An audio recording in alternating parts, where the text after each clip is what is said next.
సర్వాధికారి అయిన దేవుడు, పరిశుద్ధుడు, మహోన్నతుడు, మన రక్షకుడైన యేసుక్రీస్తు పరిశుద్ధ నామములో మీ అందరికీ శుభములు తెలియచేస్తున్నాను. దేవుని మాటలు జీవము కలిగినవి. దేవుని మాటలు మనల్ని బ్రతికిస్తాయి.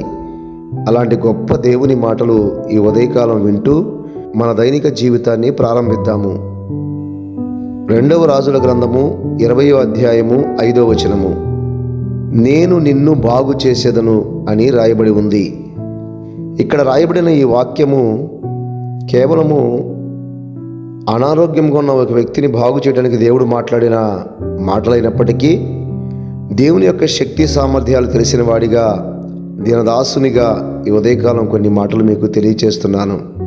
దేవుడు ఆత్మ సంబంధమైన ప్రతి వరమును మనకు అనుగ్రహించగలడు. ఆత్మ సంబంధమైన స్వస్థతని కూడా మనకు అనుగ్రహించగలడు. ఈనాడు పాపములోను, చీకటిలోను, సిగరెట్లు, మరి అనేక త్రాగుడు, ఇలాంటి అనేక వ్యసనాల్లో బంధించబడిన వారు మన చుట్టూ చాలామంది ఉన్నారు. మన కుటుంబాల్లో అనేక మంది అలా బంధించబడి ఉన్నారు. మన దేవుని యొక్క మాట వారి మీద పనిచేయనట్లుగా, వారందరూ కూడా బాగుపడినట్లుగా గొప్ప సహాయం దేవుడు చేయగలడు. అయితే భారము కలిగి, ఆశ కలిగి ఆయన సన్నిధిలో నీవు నేను ఆయన పాదాలు పట్టుకొని, ప్రభువా పలానా వ్యక్తిని ఖచ్చితంగా మీరు బాగు చేయాలి ప్రభువా అని ఆయన పాదాల దగ్గర మనము వేడుకుంటూ ఉన్నప్పుడు దేవుడు గొప్ప కార్యాన్ని చేస్తాడు. కానీ ఈనాటి క్రైస్తవులు కేవలము వాక్యము కాలక్షేపానికి వింటున్నారు, ఏదో ఆశీర్వాదం కోసం వింటున్నారు. కానీ మా కుటుంబాలు బాగుపడాలి, మా బిడ్డలు ఆశీర్వదించబడాలి, పాపము నుంచి, త్రాగుడు నుంచి, వ్యసనాల నుంచి బాగుపడాలి అనుకునేవారు అరుదైపోయారు. ఈ ఉదయకాలం ఈ వాక్యాన్ని వింటుండగా మీరు నేనైనా, ప్రభువా మా కుటుంబాల్లో అనేకులు నరకానికి సిద్ధముగా ఉన్నారు, పాపములో బంధించబడ్డారు, మంచములో వ్యాధితోనూ రోగముతోనూ బాధపడుతున్నారు.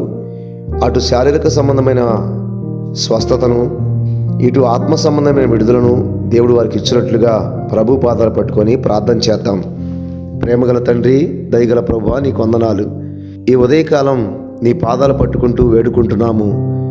మా కుటుంబాల్లోనూ, మా చుట్టుపక్కల ఉన్న ప్రజల్లోనూ మేము ఒక విడుదల చూడాలని ఆశపడుతున్నాము. నీవు బాగు చేయగలిగిన వాడివని, సమస్తమును నూతనపరచగలిగిన వాడివని మేము ఎరిగి ఉన్నాము.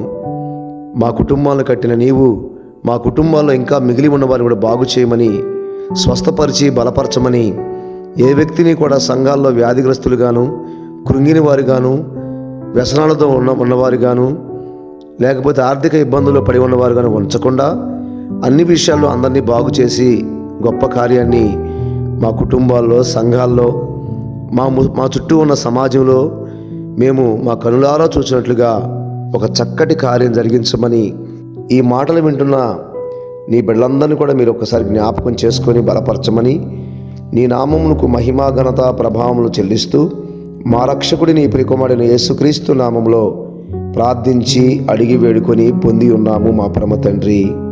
ఆమెన్. మన ప్రభువైన యేసుక్రీస్తు వారి కృపా సమాధానములు నిరంతరం మనకు తోడుగా ఉండునుగాక.